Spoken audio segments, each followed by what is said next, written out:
मिक्सरच्या भांड्यामध्ये 10 ते 12 लसणाच्या पाकळ्या, 4-5 हिरव्या मिरच्या घ्यायच्या आहे आणि मिक्सरला जाडसर दळून मिरचीचा ठेचा बनवून घ्यायचा आहे। त्यानंतर मेथीची एक जुडी साफ करून स्वच्छ पाण्याने धुवून घेतलेली आहे। कढईमध्ये तेल गरम करून त्यामध्ये जिरे, मिरचीचा ठेचा आणि चवीनुसार मीठ घालायचं आहे। ठेचा व्यवस्थित तेलावरती परतवून घ्यायचा आहे। त्यानंतर साफ केलेली मेथी त्यामध्ये घालायची आहे।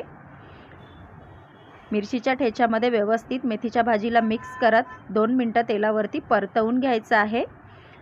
त्यानंतर 3 मिनिटांसाठी मेथीच्या भाजीवर झाकण ठेवायचं आहे। मीडियम टू लो आचेवरती 3 मिनिटं शिजवून घ्यायचं आहे। त्यानंतर 3 चमचे शेंगदाण्याचा कूट घालायचा आहे। शेंगदाण्याचा कूट घालून भाजीमध्ये व्यवस्थित मिक्स करायचं आहे आणि पुन्हा 3 मिनिटं झाकण ठेवून भाजीला वाफवून घ्यायचं आहे। खाण्यासाठी तयार आहे अगदी 5 ते 6 मिनिटात बनणारी चविष्ट मेथीची भाजी। Please like and subscribe.